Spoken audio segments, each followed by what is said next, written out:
કે રોડ રસ્તાથી માંડીને જે પણ વિકાસના કામો કરીએ એની અંદર ક્વોલિટીમાં કોઈ કોમ્પ્રોમાઇઝ કરવો નહીં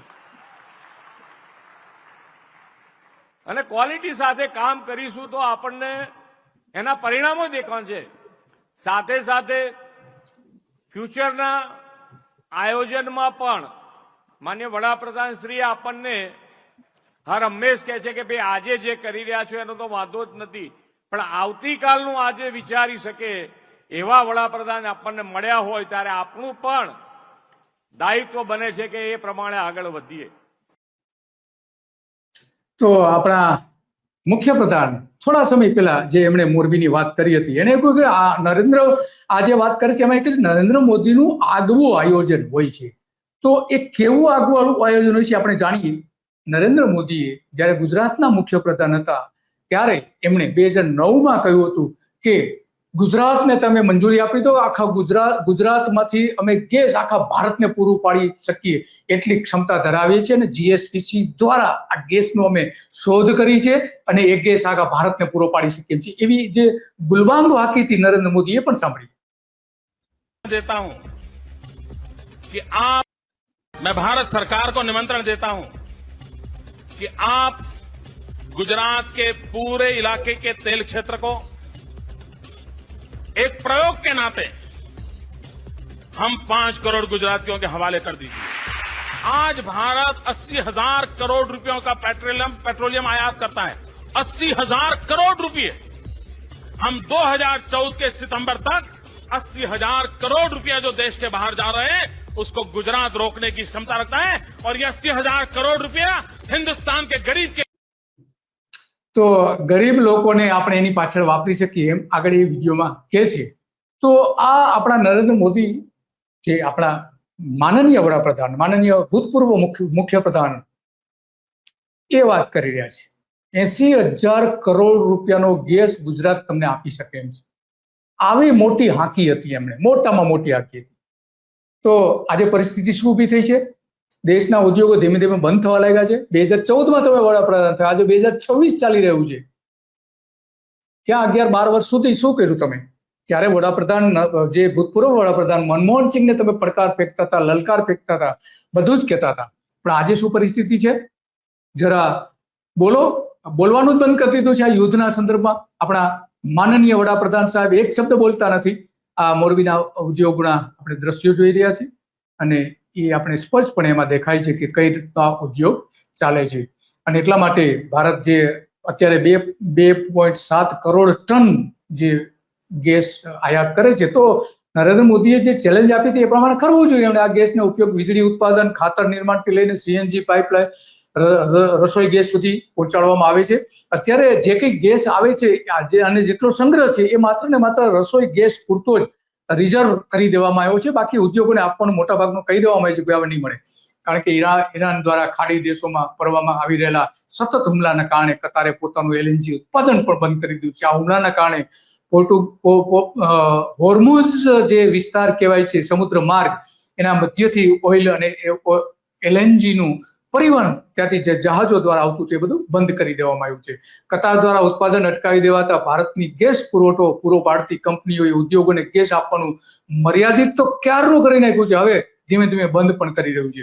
કતારે સોમવારે લિક્વિફાઈડ નેચરલ ગેસનું ઉત્પાદન અટકાવી દીધું હતું. સોમવારે ભારત એલએનજીનો ચોથો મોટો ખરીદદાર દેશ છે. ચોથો.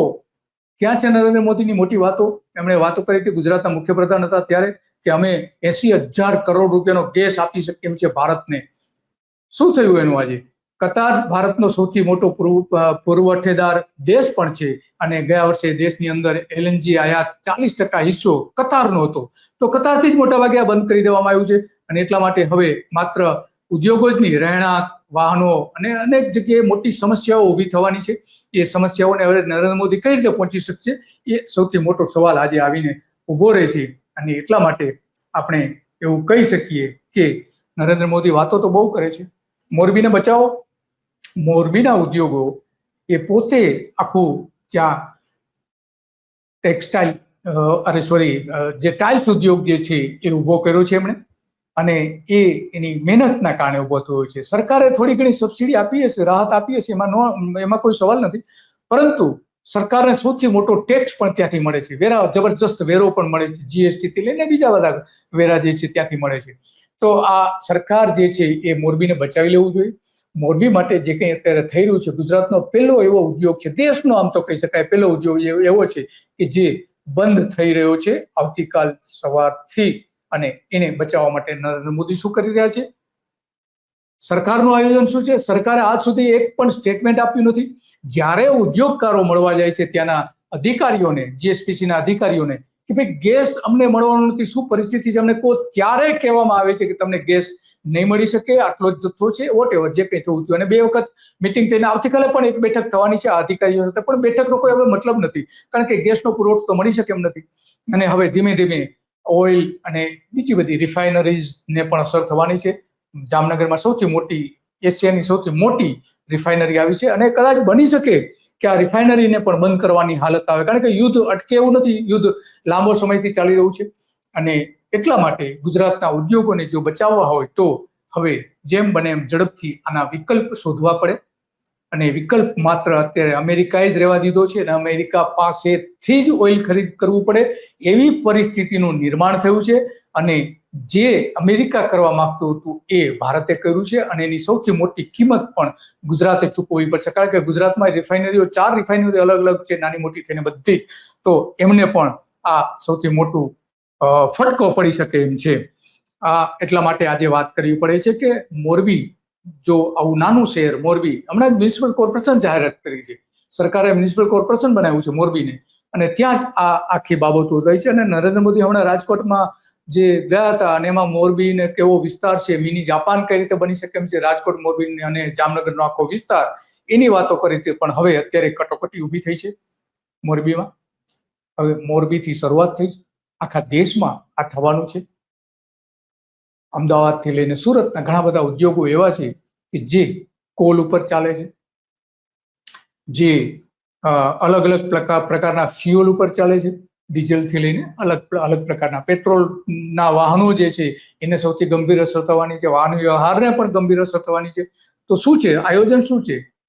ભૂપેન્દ્ર પટેલ એવું કહે છે કે નરેન્દ્ર મોદીનું આગવું આયોજન હોય છે, તો એક શબ્દ અત્યાર સુધી નથી થયા, કોઈ બેઠક થઈ હોય એવા કોઈ અહેવાલો નથી આવી રહ્યા નરેન્દ્ર મોદી અને ગુજરાત સરકાર બંને દ્વારા. ક્યાંય એ પ્રકારની શું કરવા માંગે છે સરકાર, અને જે યુદ્ધ રોકવા માટેના જે એમને નિવેદનો કરવા પડે, રાજકીય નિવેદનો, એ પણ કરવામાં આવ્યા નથી. તો આ એક ગંભીર કટોકટી તરફ ગુજરાત જઈ રહ્યું છે, અને એને અટકાવવા માટે સરકાર પાસે કોઈ આયોજન નથી. મોરબી એનું શ્રેષ્ઠ ઉદાહરણ છે. તેના ઉદ્યોગકારો વારંવાર કહી ચૂક્યા છે કે અમને અહીંયા જે ગેસનો પુરવઠો જે મળવો જોઈએ એ જો નહીં થાય તો અમારે આ બધા જ એકમો બંધ કરવા પડશે. અને કહી દીધું છે ઉદ્યોગકારોએ, તો એના જે કર્મચારીઓ છે એને મોટાભાગનાને કહી દેવામાં આવ્યું છે કે ભાઈ હવે 2 દિવસ તમારી નોકરી અહીં ચાલુ છે, 2 દિવસ પછી બંધ થાય છે. આવા 6 લાખ લોકો છે.